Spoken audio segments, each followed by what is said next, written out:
इस कहानी के लेखक है संजय कामले। हे दोस्तों, मैं आपका दोस्त राहुल। रात के करीब 12 बज चुके हैं। आज फिर एक बार आपके सामने YouTube लाइव में हाजिर हूँ। जैसा कि आप जानते हैं, पिछली 5 जगहों पर हमने पूरी रात बिताई, पर हमें कोई डरावनी बात नजर नहीं आई और ना सुनाई दी। इसके साथ हमारा यकीन और ज्यादा मजबूत हो चला है कि भूत प्रेत आत्मा सब कुछ बकवास है, ना इनका कोई वजूद है, ना ये कहीं मौजूद है। तो मैं आज इस नई जगह पर पहुंचा हूँ। शर्त के मुताबिक हर बार की तरह यहाँ पर रात बितानी है। तो आप तैयार है न्यू एडवेंचर के लिए? तो चल। इंटरनेट कनेक्शन कटने से YouTube पर कल रात अपलोड की हुई वो वीडियो एक ही जगह रुक गई। उसने मोबाइल की स्क्रीन बंद की और मोबाइल वैसे ही अपने हाथ में पकड़कर कार की खुली खिड़की से उदासी भरी निगाहों से बाहर झांकने लगी। सुबह के करीब 10 बज चुके थे। सूरज की हल्की सुनहरी धूप जंगल में चारों ओर फैली थी। उसी जंगल के बीचों बीच एक कच्ची सड़क पर सफेद रंग की कार धीरे धीरे आगे बढ़ती दिखाई दे रही थी। कार के अंदर बैठे कॉलेज के लड़के लड़कियां जंगल के उस सन्नाटे को बिना कुछ बोले नजरों से ही समझने की कोशिश कर रहे थे। उन्हें सबसे अजीब बात यह लग रही थी कि उस जंगल में इतना सन्नाटा होने के बावजूद किसी भी जंगली जानवर की आवाज या आहट महसूस नहीं हो रही थी और ना ही पंछियों की आवाज आ रही थी।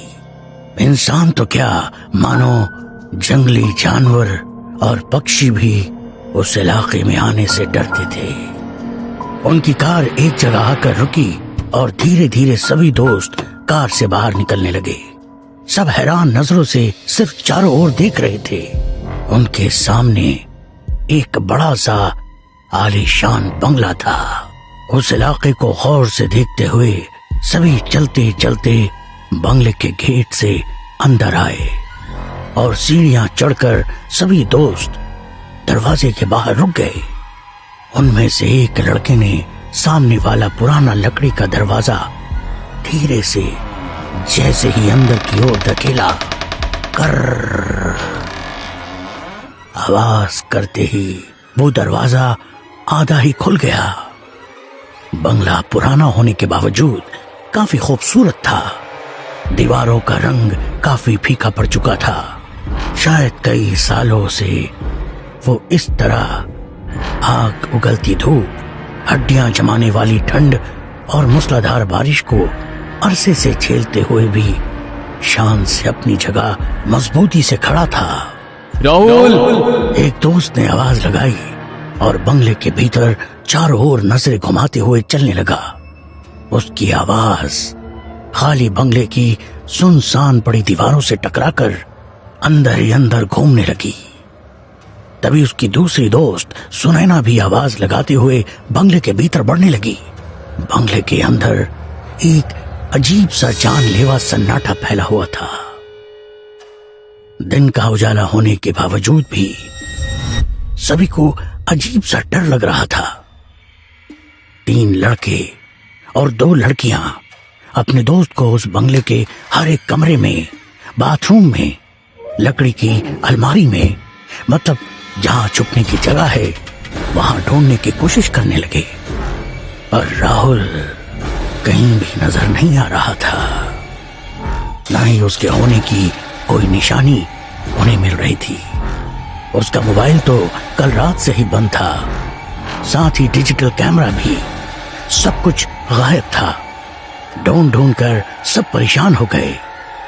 तभी राधिका को उस बंगले में एक अजीब सी मनहूसियत महसूस होने लगी और थकान के कारण उसे चक्कर आने लगा।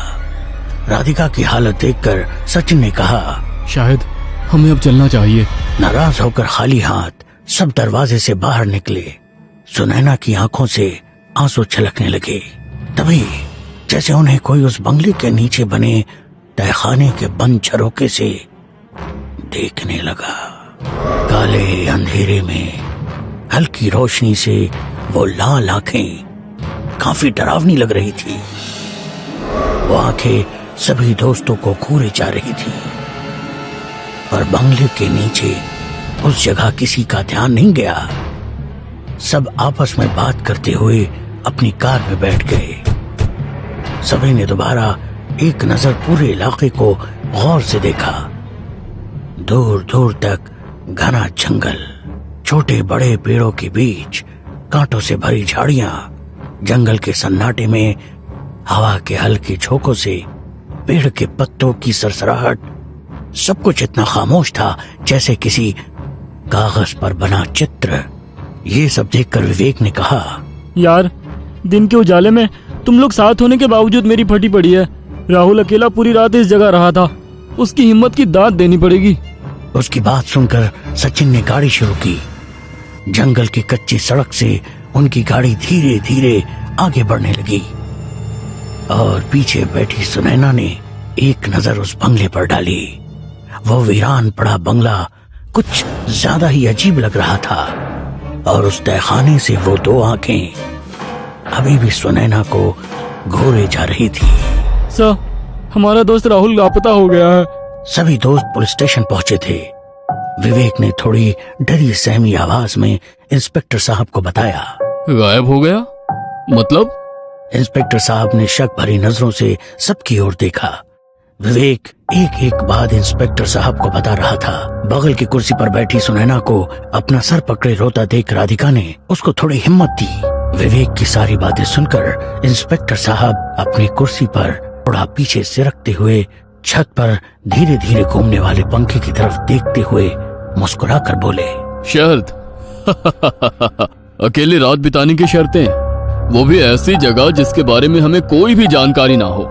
इंस्पेक्टर साहब की बात सुनकर सब इस तरह से चुपचाप खड़े थे जैसे वे खुद को ही कसूरवार मान रहे हो। इंस्पेक्टर साहब ने दोबारा से सबकी तरफ देखा और हवलदार से कहा, हवलदार, इनकी एफआईआर रजिस्टर कर लो।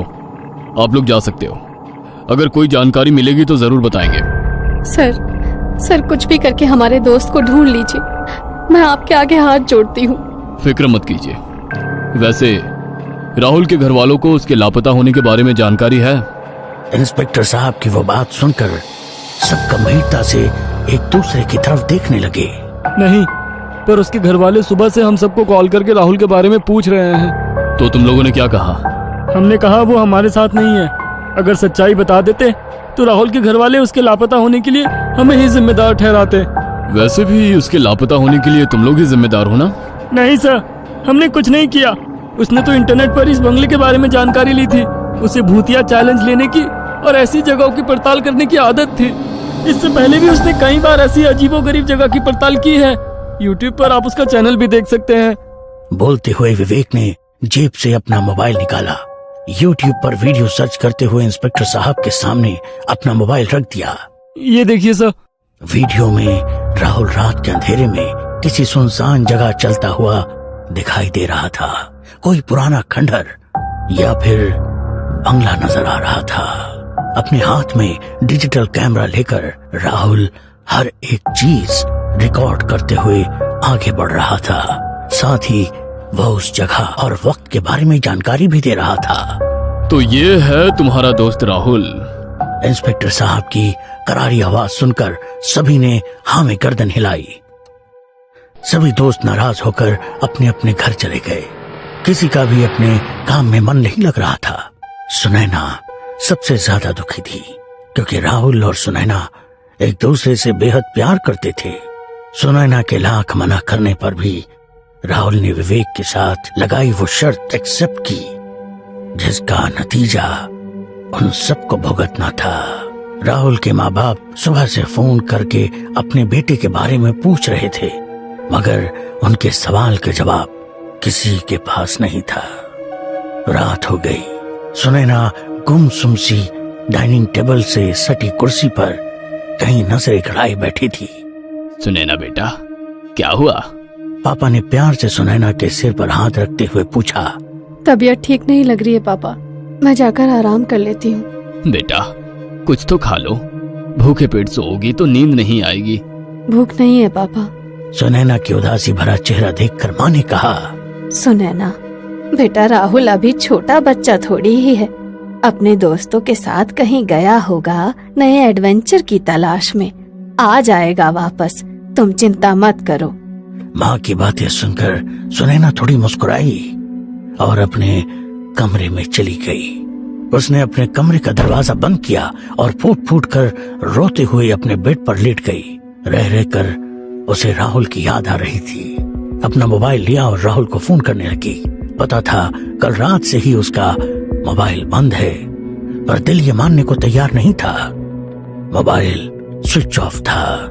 मोबाइल बेड पर रखकर वो उसकी यादों में रोने लगी। सब कुछ कितना अच्छा चल रहा था। घंटों एक दूसरे के साथ समय बिताना, उसके बाइक पर बैठकर दूर पहाड़ों की सैर करना, फिल्म देखना, कड़ाके की ठंड में भी रात को उसकी फेवरेट आइसक्रीम खाने के लिए बाइक पर शहर में घूमना। एक पल में सब कुछ बदल गया।